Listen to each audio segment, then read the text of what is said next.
What is up mga paisa? So, kakarating lang after 16 hours, almost 17 hours ng flight. Kakarating ko lang dito sa Miami. Today is February 21st, 21 na. So, yun, pagod. Haba ng biyahe.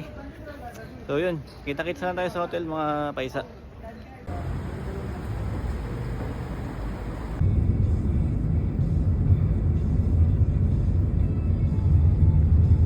So what is up mga paisa? So dito na ako sa hotel. And lalabas lang ako ngayon kasi di ba ako nagla-lunch. Bili lang ako ng makakain. Mga paisa, so dito na ako ngayon sa hotel sa Miami. And lumabas lang ako kasi maghahanap lang ako ng mabibilan na pagkain.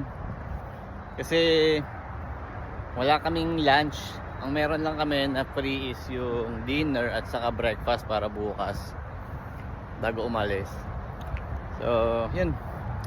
So, samahan nyo ako maghanap ng makakainan. And siya nga pala, yung aking kwarto ay napakalaki, napakalawak. Kahit na for single person lang yung akin. Pang isang tao lang kasi yung ako lang sa kwarto. Ibang mga bookings kasi, ibang mga crew is double. So may mga kasama silang mga crew member din. So sa akin is ako lang, single lang. And single siya pero yung kama doon is dalawa. Lawak-lawak, grabe. And weather dito sa Miami ngayon ay mainit. Sobrang init. So dumating ako dito sa Miami kanina alas 10. Alas 10 na. So mga 11 na ako nakalabas ng airport. Tapos waiting pa sa sasakyan ng transpo. Ang tagal. Saan dadaan?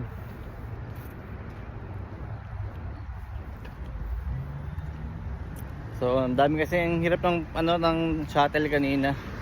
Hirap sumakay. Punuan. So, ayun. Kitang sala mga boss. Yun, what is up mga paisa? So, dito nakahanap ako ng kainan dito sa may kabilang side lang ng hotel. Pangalan niya is Wawa.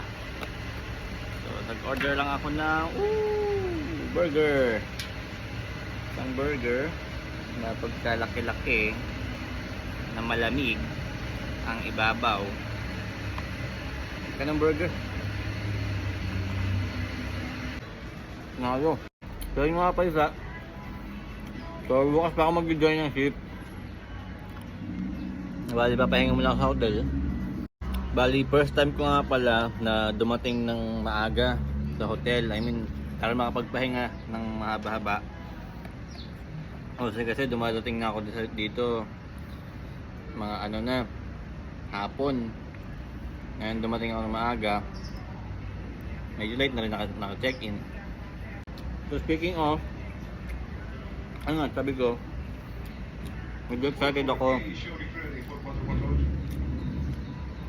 sa ngayong contract ko kasi ang sasabahan kong barko ay yung bagong labas, bagong barko ng celebrity. Ayan, first time ko rin na maiba ang itinerary. Kasi buong apat na naging kontrata ko, ang lagi kong itinerary is Caribbean and Alaska. Ngayon iiba na. Kaya yun, medyo excited ako kasi nga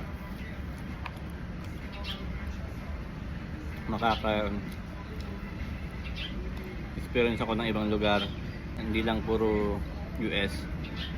Galing na rin naman akong Asia, Singapore, Hong Kong, Indonesia, Thailand. Thailand ba kami? Thailand. Yun yung sa una kong barko sa Solstice. Hindi ko pa alam kung meron akong makakasabay na sasampan ng Excel. hindi ko naman nakakausap yung mga crew member kanina. Pero mostly sa kanila is galing Princess Cruises and Royal. Buti na lang meron kainan dito sa tapat. Plano ko mag-noodles sana ako. Mabaan ko noodles, bubuksan ko na. Kasi wala palang tubig doon. Napainit na sa ng tubig.